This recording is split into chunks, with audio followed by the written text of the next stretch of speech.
제주에서 만들어진 영화 한 편이 먹먹하면서도 아주 잔잔한 감동을 불러일으키고 있습니다.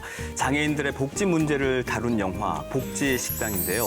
요즘 이게 또 사회적으로 관심으로 떠오르고 있기도 하죠. 오늘의 콘텐츠는 두 바퀴의 권리 장애인 이동권입니다. 자, 오늘 특별하게 네 분을 이 자리에 모셨습니다. 네 분 어서 오십시오. 반갑습니다. 자, 각자 소개 좀 해주시죠. 예, 안녕하십니까. 서귀포시장애인 자립생활센터의 이연희라고 합니다. 반갑습니다. 네, 반갑습니다. 안녕하세요. 사회적 기업이자 장애인 표준 사업장을 운영하고 있는 두려함께 대표 이은실입니다. 반갑습니다. 네. 네, 안녕하십니까. 용기 있는 영화 복지식당 정재익 감독님과 같이 공동 연출한 서태수라고 합니다. 반갑습니다. 네, 반갑습니다. 복지식당 감독 정재희입니다. 네, 반갑습니다. 저는 이재기님, 교통사고로 수술하셨고요. 지금 이틀 만에 깨신 거예요. 지체장애 5급으로 힘겹게 살고 있습니다. 제가 살아가기 위해서는 활동 보조 서비스가 꼭 필요합니다.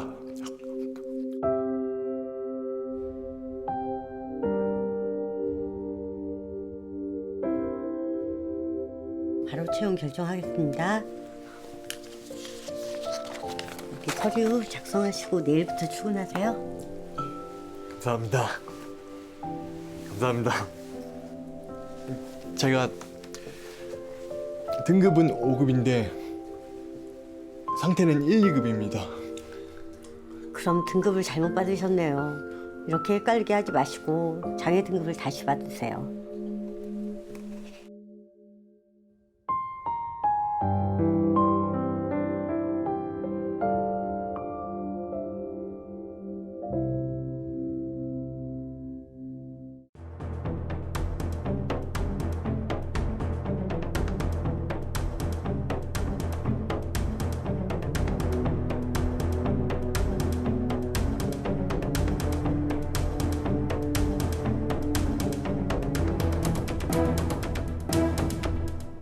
아니, 이번 이 복지식당이라는 영화가 오늘 나와주신 정재익 감독님이 직접 겪은 일화를 바탕으로 만들어진 영화라고 하더라고요. 근데 이 영화가 이렇게 많은 관객들로부터 사랑을 받는 모습을 보면서 기분이 남다르실 것 같아요. 근데 일단은 내 사전적인 얘기가 나오니까 기쁘고 일단 나 솔직히 나 잘해변한 게 새롭게 생각나. 정재익 감독님은 혹시 고향이 제주신가요? 예. 어. 칠동도 태어서 사나. 아, 칠성통에서 태어나서 거기 살았고. 그럼 혹시 그 장애 등급이 지금 어떻게 되실까요? 사업이에요. 사급? 예. 그러니까 폐지 이전에는 4급이라고 지금 현재 그 등급상으로는 이제 그 경증 장애인 거죠. 네. 여러 번 이 시대도 여러 번 하고 결국에는 뭐 하지가 지팡이 갈 수 있다는 걸 오고 봐서 그러니까 하지가 장애 나오니까 이렇게 전동도 사고 그래서요. 저도 이 영화를 봤는데 사실 보는 내내 뭔가 여기 막힌 듯한 느낌? 죄송합니다. 답답함이 계속 있었거든요. 근데 많이 사갔어요, 빨리. 그럼 서 감독님께서 그 간략하게 줄거리를 좀 소개해 주시죠. 복지식당은 이제 옆에 계신 정재익 감독님이 실제 겪으신 그 일련의 사건들 중심으로 이제 재구성한 영화이고요. 극 중에 잭이라는 인물은 이제 그 사고로 장애를 입게 되고 그 이후로 잠깐 병원 생활 그리고 나와서 등급을 받게 되는데 그 자신의 몸에 맞지 않은 5급을 받게 돼요. 그건 이제 그 장애 등급이 폐지가 되기 이전의 등급이죠. 그래서 경증 장애인으로 그 살아가야 하는 상황이 되는데 실제로 몸은 중증 장애인인 거죠. 이것을 바로잡기 위한 이제 노력들이 진행이 되는데 그 제도와 규정에 의해서 사각지대가 생기는 거고 그래서 계속해서 그 막히는 거예요. 걸림돌이 생기고 그러면서 또 자신을 돕고자 하는 또 장애인 한 인물이 등장하는데 병호라는 인물이 재기를 돕는다는 그 명목으로 이제 재기를 이제 어떻게 보면 함정에 빠뜨리고 이용하고. 이용하게 되는 거죠. 병호. 그래서 그런 과정이 담겨 있는 영화라고 좀 보시면 됩니다. 네. 감독님께는 후천적 장애이신 거잖아요. 그렇죠. 네. 근데 중도장애이시죠. 이렇게 갑자기 장애인이 된 자신의 이야기를 세상 밖으로 이렇게 꺼내놓기가 이것도 참 쉽지는 않았을 것 같은데 어떤 계기로 이걸 영화로 만들겠다라고 생각하신 거예요? 저는 장애인은 내 스스로 잘못이 알아서 근데 나중에 나 장애 등급 보니까 장애인은 타의 잘못이다. 모든 게 타의 구조가 안 되니까 배려고 차별을 자기가 차별을 알아서 그러니까 이것을 근데 또 살다 보니까 여기 장애인은 피자가 똑같아. 여기 권력자가 있고 착취자가 있고 이걸 또 희망을 해야지 더 심하더라고. 그러니까 이걸 제가 알렸다. 그런 이유로 이렇게 아주 자기라는 게 다 따뜻하다. 아니거든. 과부하다. 좋다. 그게 아니고 피자가 똑같아. 여기서 이게 너무 필요가 모르니까 알려고 그런 의도에서 만나. 근데 장애는 어떻게 해서 얻으신 거예요? 교통사고. 교통사고요. 경추사고이다. 왜 자꾸 목을 이래요? 아니 그래. 그 중추신경에 문제가 생긴 거죠. 예. 경추 4, 5번 이제 손상이 됐는데 지금 약간 이제 그 들으시기에도 정 감독님 언어 장애가 있으세요. 그건 아마 후유증 때문에 생긴 건데 뭐 그 실제로 뇌 MRI 상으로는 그게 이제 나오지 않는 거죠. 정상으로 나오는데 아마 사고 후유증 그다음에 스트레스나 뭐 정신적인 그런 식으로 생긴 틱 같은 건데 뭐 이것도 사실은 의학적으로 장애로 인정이 안 되는 상황이세요. 그러니까 그런 문제가 있는 것 같아요. 그러니까 장애 등급을 지금 의사가 판단을 하고 또 이제 장애인 등급 심사위원회에서 서류를 보고 판단을 하고 있는 과정 속에서 그 사람의 실생활에 그 장애가 어떠한 영향을 끼치고 있는지에 대해서는 되게 이의 제기를 하면 와서 확인을 한다고 하지만 근데 그분들이 어느 만큼 우리의 실생활을 뭐 하루 24시간 붙어 있지는 않을 거잖아요. 근데 저 같은 경우에도 저는 이제 고등학교 1학년 때 17살 때 장애를 가졌는데 96년도에 장애 등록을 하러 이제 가니까 아빠한테 안겨서 들어갔고 안겨서 나왔는데 의자에 혼자 앉을 수 있다는 이유 하나만으로 2급이 나온 거예요. 걷지를 못하는데. 의자에 혼자 앉을 수 있네요? 그럼 2급. 이런 거죠. 근데 가서 1급으로 변경할 수 있으면 변경을 하라라고 좀 주변 사람들 많이 얘기를 해서 저는 또 다시 다른 병원에 가서 다시 또 진단을 받고 그땐 1급을 나오긴 했거든요. 그게 한 96년도. 지금으로부터 거의 한 20년도 더 전이긴 하죠. 그래서 근데 그때는 아무 생각 없이 1급 받았던 게 제가 2000년도에 대해서 장애인 어떤 다양한 복지들이 생기면서 제가 너무나 당연하게 자격들이 되는 거예요. 그 1급 하나만으로. 우리 감독님 역시도 다양한 보조기가 필요함에도 불구하고 걸을 수 있네, 5급이네, 안 됩니다라고 하는 신체적인 잔존 능력만 갖고 보게 되면 그게 지금 우리나라의 현실이라고 생각을 하고요. 장애 다 뚫려. 근데 어떤 단계로 그걸 맞춘다는 게 말이 안 돼. 그냥 그 많은 장애인들을 6개월. 몇 가지의 등급만으로 나눈다는 게 없는 거죠. 저는 영화 제목이 너무 쇼킹했어요. 복지식당. 왜 복지식당인지가 정말 궁금해서 식당 가면은 제가 먹고 싶은 걸 먹으러 가는 거잖아요. 그런 의미에서 복지식당이라고 정하셨는지 저는 이게 너무 궁금했어요. 한번 들어볼까요? 장애인이 생활과 한정돼서 목적가 식당, 집. 그러니까 장애인도 이야기가 맞는 거 식당이고. 그러니까 모든 게 식당에서 일한다. 영화도 보면 대부분이 식당에서 일한다. 식당 많이 나오잖아요. 그런 의미에서 저는 조금 부연 설명드리면 복지국가 대한민국의 그 현실을 가장 잘 설명해 줄 수 있는 단어가 뭘까 그렇게 고민하던 중에 식당은 일상과 뭐 이런 것들이 다 교차되는 곳이고 다양한 군상들이 모이는 그곳에서 어떤 착취나 폭력들이 일어나고 또 복지식당에 복지가 존재하지 않는 되게 아이러니한 그런 상황들을 좀 표현할 수 있는 단어가 뭘까 하다가 이제 복지식당이라는 단어를 쓰게 됐죠. 뭐 저는 영화의 매 장면이 다 여운이 남았지만 특히나 그 등급 문제로 그 전동 휠체어나 또 장애인 그 콜 서비스가 있잖아요. 콜 택시. 교통약자. 이런 것을 받지 못하는 모습이 많이 나오던데 참 안타깝더라고요. 현실이 정말 그렇습니까? 네. 제가 이렇게 장애 이동권이 지금 되게 이슈화되고 있기는 한데 그냥 장애인 당사자가 어떠한 일상생활함에 있어서 가장 필수적인 조건, 그러니까 가장 기초적인 조건이라고 생각을 하고 접근하는 게 좋을 거라는 생각이 들고요. 제주도 내에서는 좀 이렇게 장애인 당사자들이 움직일 수 있는 대중교통이 장애인 콜택시 저희는 솔직히 짱콜이라고 짱콜. 불러요. 짱나는 예. 콜에서 예. 짱콜이라고 부르는데 이런 장애인 콜택시 아니면 저상버스 예. 또는 단체에서 운영되고 있는 단체 개별주로 움직이는 이동지원 차량 이 세 가지밖에 없어요. 근데 지금 제주도 내에 특수 차량이라고 리프트가 장착되어 있는 차량이 66대가 움직이고 있고요. 1급부터 3급까지의 중증장애인의 수가 도내에 14,000명 정도가 되는데요. 제가 이제 그 도에다가 물어봤어요. 그러니까 68대가 되면 법정 대수를 맞춘다라고 신문에 떠서 이게 그 법상으로 150명당 한 대의 꼴이고 이거를 땡땡땡 때리면은 턱도 없는데 왜 맞췄다고 얘기를 하십니까? 라고 이제 질문을 한번 해봤거든요. 그러니까 도에서 보는 교통약자의 범위가 기존의 1급과 2급은 기본적으로 들어가고요. 이 3급 중에서 보행상의 장애가 있는 경우 그리고 또 시행령이 변경이 되면서 보행상의 장애가 없지만 중복장애인 경우에는 또 교통약자의 범위에 포함이 돼서 추정치 한 1,200명 정도에서 68대가 법정 대수라고 얘기를 하더라고요. 그래서 지금 66대로 움직이고 있는데 이게 제주도 전역을 다 커버하고 있다는 거죠. 근데 뭐 평균 대기 시간이 27분이라고 하는데 이거는 통계상의 수치일 뿐이고요. 서귀포에 계신 분이 제주시에 가서 볼일 보고 넘어오려고 하면 최소 2시간이에요. 대기 시간만. 근데 방법은 얘밖에 없어요. 주구장창 기다릴 수밖에 없는 거예요.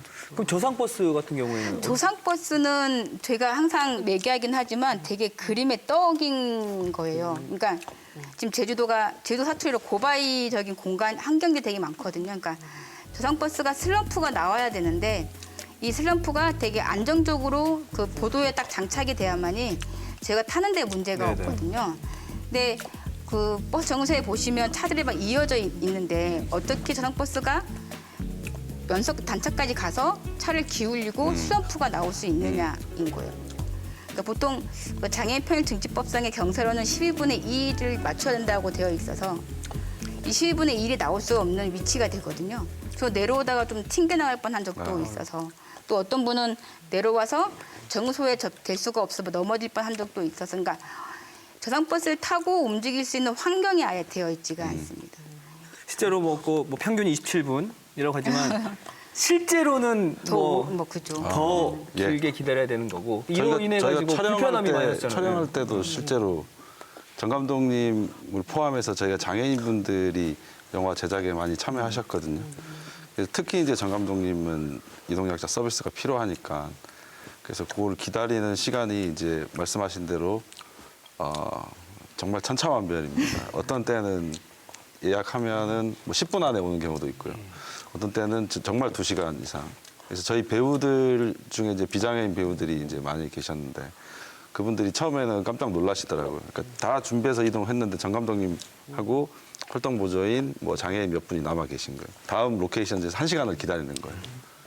처음에는 배우들이 그걸 이제 좀 의아하고 그랬는데 이제 1회, 2회 촬영을 하다 보니까 이제 나중에 이 상황들을 다 이해하는 거예요. 그래서 그 누구도 컴플레인 하지 않고 정 감독님이랑 장애인 스태프들이 도착할 때까지 기다리는 거죠. 실제로 그래서 촬영을 못한 경우도 있습니다. 네. 아니 이런 얘기를 들어보니까 갑자기 대표님이 생각나는데 여행업계 체감은 진짜 말할 것도 없겠네요.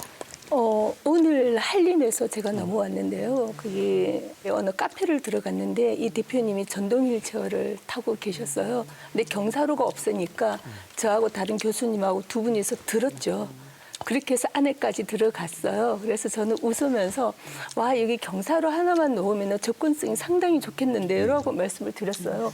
그분이 인상을 빡 쓰시면서 문 앞에 오시는 거예요. 그러면서 거기 출입구를 발로 보시더니 이래서 망가진다고. 너무 민망한 거예요, 그 상황이. 근데 저희가 일본 같은 데 갔을 때에는 예를 들어서 지하철을 타게 되면은 저기 오사카역에서 타고 다른 쪽으로 넘어갈 때 다른 역에 간다라고 미리 인포메이션을 주면은 거기 역무원이 몇 번 출입문을 통해서 내리시라고 그러면 이미 경사로를 준비를 해서 바퀴 빠지지 않게 준비를 하고 있다라는 거죠. 그래서 저는 장애 인식 개선이라는 단어보다는 모든 사람에 대한 기본 권리에 대한 인식 개선이 필요하지 않나라는 말씀을 꼭 좀 드리고 싶어요. 네. 이 영화가 사실 모든 장면이 제주에서 촬영이 됐잖아요. 네. 그래서 정 감독님이 나고 자랐던 그 칠성통도 많이 나오던데 맞죠? 나가요. 나가요. 근데 저는 영화를 봤을 때, 그러니까 장애인의 시선을 한번 보려고 노력을 해봤거든요. 그러게 보니까 정말 도로 곳곳에 불편할 것 같은 요소들, 이건 정말 위험할 것 같다라고 생각해지는 것들이 굉장히 많더라고요. 맞아요. 그러니까 사람들이 불편한 생각 안 해. 자기 그 주관해 보지 객관지가 안 보더라도 나도 봤는데 우리 영화를 보고 장애인 한 가지라도 알면 됩니다. 하나 어디 두어 죽거든요. 나도 이렇게 매번 배워야 되는데 처음은 뭔데 한 번 아니까 알 것 같다고. 그러니까 한 가지 불편하면 둥어니까 우리 영화를 보고 한 마디로 생각하면 됩니다. 실제로 그 전동 휠체어나 휠체어가 다닐 수 있는 그 인도, 도로, 보행로 이런 게 보면 그 보더블럭 같은 경우는 굉장히 이렇게 굴곡이 심하죠. 정 감독님도 이렇게 전복 사고를 많이 당하셨거든요. 실제로 전동 휠체어나 휠체어가 그 인도를 가기가 쉽지가 않아요. 그래서 아주 위험하게 도로를 주행을 하죠. 옆에 이제 덤프 트럭이 막 지나다니는데 그 사이로 가고. 저희 영화에서도 사실 그런 장면이 있긴 했거든요. 편집에서 이제 저희가 빼내긴 했지만 촬영하면서도 그런 걸 많이 봤고 또 실생활에서도 그런 위험한 것들이 너무 많아서 이제 유니버셜 디자인이라는 용어를 많이 쓰잖아요. 이제는 세상이 좀 모두에게 좀 장벽이 없는 그리고 어떤 그 모두에게 들어맞는 그 삶의 공간 이런 것들이 좀 나와야 될 것 같아요. 저희도 이제 관광지 접근성 조사를 하러 가면은 저희가 휠체어를 타고 다니거든요. 작년 겨울에 관광지 하나 화장실을 접근성 조사를 하러 올라갔는데 뒤에서 밀어주는 게 자꾸 미안하니까 저 혼자 드라이브를 걸고 뒤에서 확 달렸는데 그대로 넘어져서 내진탕이 약하게 왔었어요. 이거는 저는 그냥 한 번인데 얼마나 많은 그러한 일상들이 있겠어. 저희도 이 사업을 하면서 한 2번 정도 그러한 휠체어 넘어지는 사고가 있었어요. 왜냐하면은 관광지 이쁘게 하려고 박석을 깔거나 보도블럭을 안에 잔디를 넣거나 맞아요. 또는 화산 송이를 넣거나 특히 가장 나쁜 거 돌을 깨워서 자갈돌을 뿌리거나 그러니까 눈앞에 보이는데도 가지를 못하는 거예요. 이런 환경 개선부터 조금씩 시작이 되어야 될까 관광업에 종사하는 사람으로서 심각하게 고민을 그러니까 합니다. 장애인들이 저도 궁금했던 게 그 제기 누나가 제기 있는 집에 갈 때 바로 앞에 이제 계단이 있었단 말이에요. 근데 이렇게 돌아서 그 장애인 보행로로 이렇게 돌아서 가는 장면이 있었는데 그건 어떤 의도에서 그렇게 찍으신 거예요? 다 가족 장애이지. 그러니까 모든이 자기 따른 거죠. 그러니까 은주도 하다 보니까 그 따라간 거죠. 그러니까 우리 집에 자기 한 명이야 여러 가족이 다 자기다. 그런 의미로 은주는 장애인 가족을 대표하는 인물인데 장애인 가족이면서 또 활동 지원사를 이제 이렇게 상징적으로 표현한 인물인데 말씀하신 대로 제기를 늘 휠체어로 이렇게 보조해주던 것이 일상화돼 있으니까 무의식 중에 그 경사로로 가게 되는 거죠. 그 옆에 계단으로는 비장애인이 내려오고. 뭐 단 2, 3초 만에 내려오는데 이 은주는 장바구니를 들고 거기를 무려 1분 이상 걸어서 올라가는 그런 건 장애인 가족들의 애환도 있고 또 우리 사회의 그 두 가지의 모습을 좀 단적으로 보여줄 수 있다는 생각에서 그렇게. 그 이동에도 이렇게 많은 불편과 제약이 있는데 저 궁금한 게 여행은 가능할까 이런 게 좀 조심스럽게 여쭤보고 싶었거든요. 초창기에는 그랬습니다. 여행이 도전이라고 생각하는 분들의 도전을 저희가 실행해 드리는 서비스였었는데 지금은 그게 10년이 지나고 나니까 어떻게 변했냐면 왜 이게 도전이야?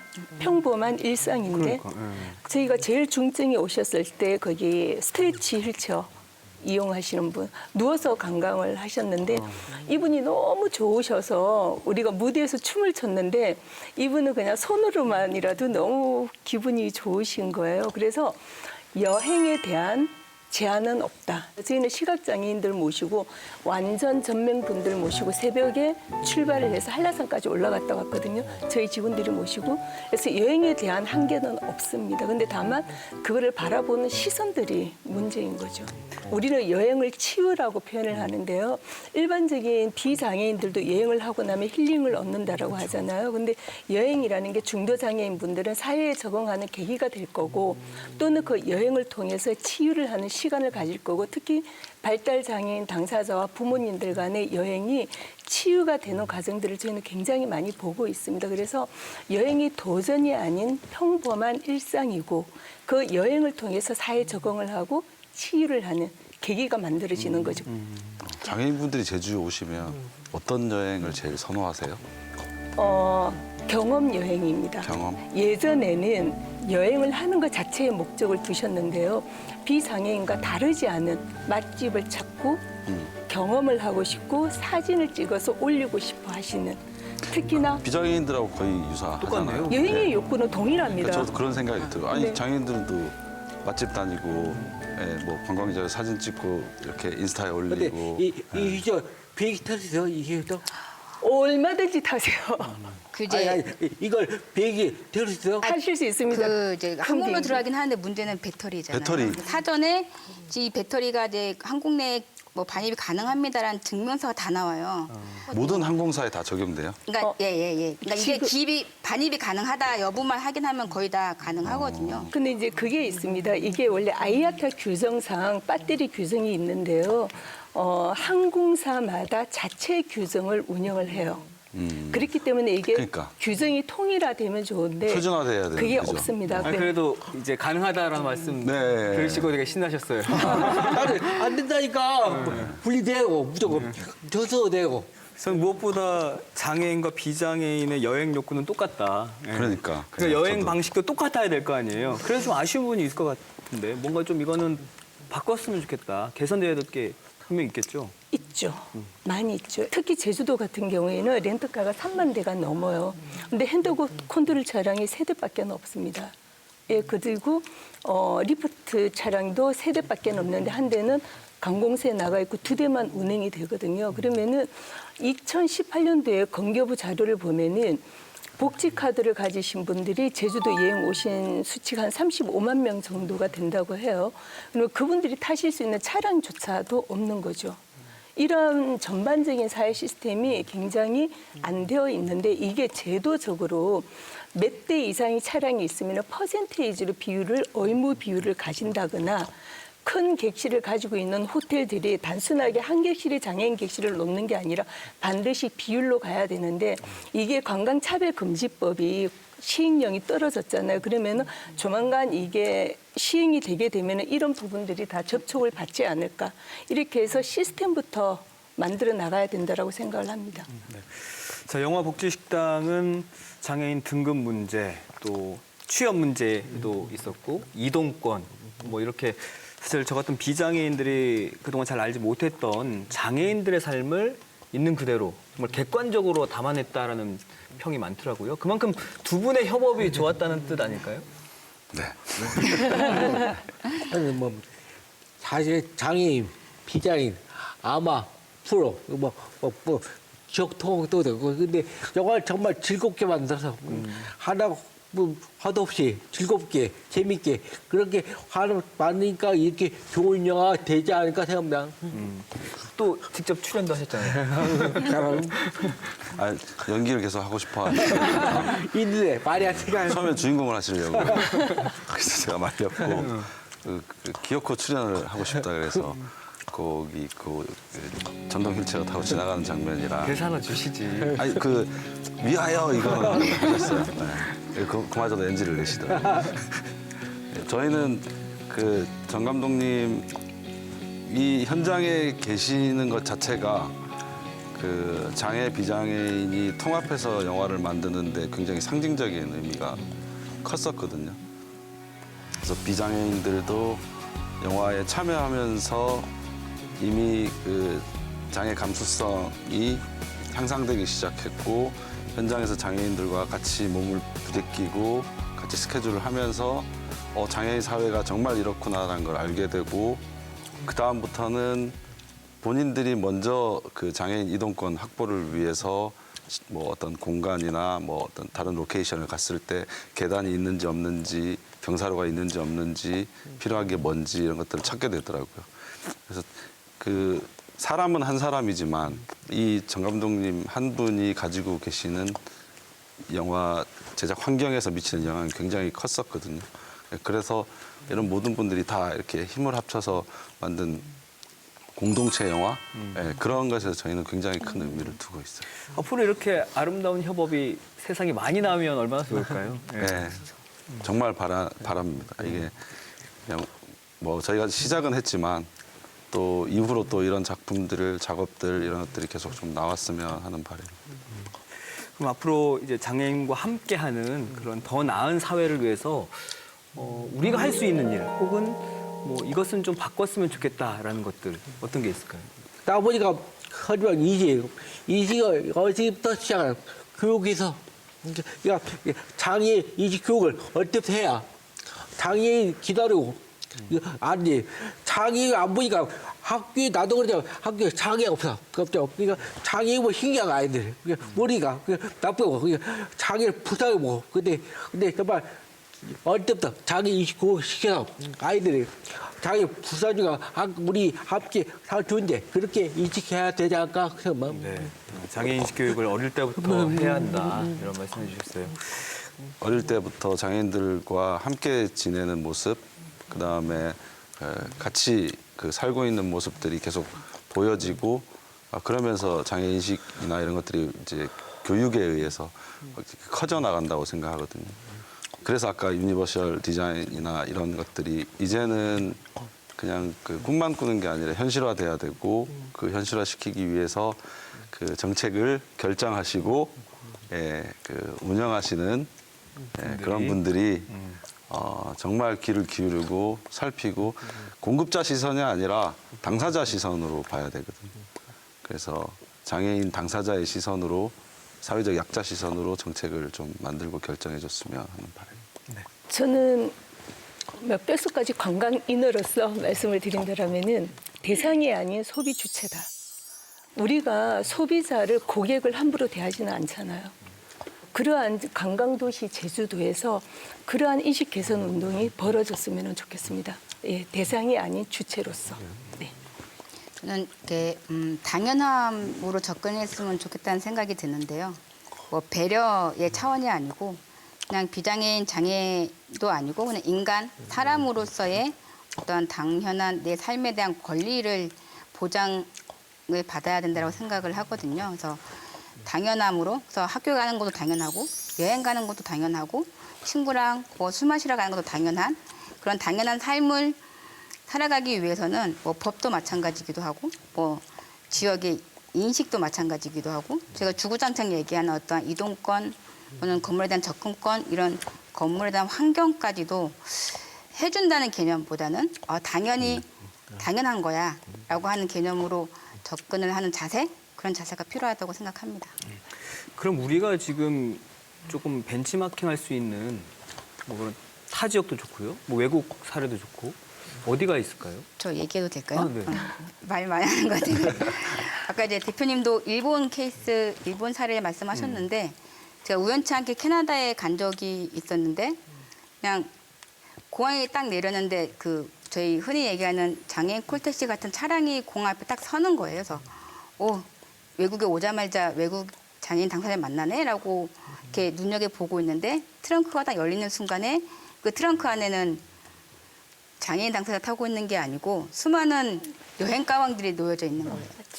그러니까 일반 차량과 장애인이 탈 수 있는 특수 차량이 공존돼서 움직이고 있는 건데 누구나 이용이 가능하죠. 단 장애인 당사자가 우선권을 갖고 있을 뿐이에요. 근데 그렇다고 해서 캐나다에 장콜이라고 하는 도어-투-도어 시스템이 없는 것도 아니에요. 그리고 조선버스도 없는 것도 아니에요.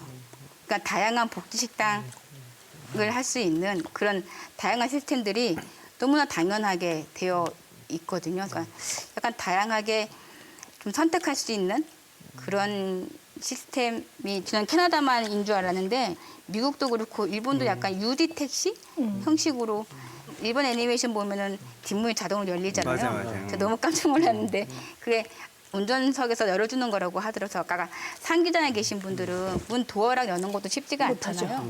그럴 경우에 딱 열어주면 자동 이렇게 내리기 좀 수월한 이런 좀 유리적인 접근으로 그래서 일본은 노후화된 택시를 교체할 때 다 유리 택시를 교체하고 있는 것처럼 우리나라도 예산이 필요하긴 하겠지만 불가능한 접근은 아니다. 라고. 그러면 그때는 진짜 짱나는 콜이 아니고 그냥 짱코. 맞아요. 짱코. 네. 그런 게 될 수도 있는 거죠.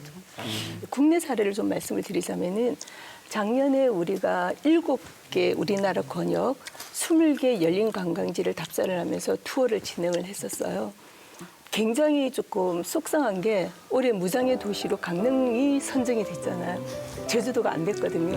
근데 강릉이 정말로 접근성 개선을 하려고 너무나 많은 예를 쓰고 잘 되어 있어요. 강릉이 잘 되어 있었고 특히 완도 명사심리 해수욕장 같은 경우에는 아씨 중문 너무 부러운 거예요. 그게 명사심리 해수욕장 그 길이만큼 데크가 다 깔려 있고 장애인 화장실만 6곳이 있고 여름에는 롤 그 체인 있죠. 모래 해변을 그대로 휠체어가 접근할 수 있는 그것도 다 깔리는 거예요. 물론 열린 관광지이니까 가능하겠죠. 제주도가 바다가 뛰어난데 아직까지 어떠한 해수욕장도 그런 케이스가 없거든요. 그래서 제주도도 그런 것들을 좀 개발을 해서 유아차를 가지고 오시는 분도 마찬가지 누구나 이용할 수 있는 열린 해변 환경이 좀 되면은 좋겠다. 아, 이게 정말 꿈만 같은 이야기일 수도 있겠지만 뭐 그런 날이 곧 오겠죠. 예. 네. 자, 우리 주변에 있는 수많은 제기들, 그 제기들의 정말 제기를 꿈꾸고요. 또 그분들의 많은 응원, 또 관심, 지원이 있었으면 좋겠습니다. 오늘 함께해 주신 네 분 진심으로 감사드리겠고요. 네, 다음 주에 더 유익한 콘텐츠로 찾아뵙겠습니다. 네 분 고맙습니다.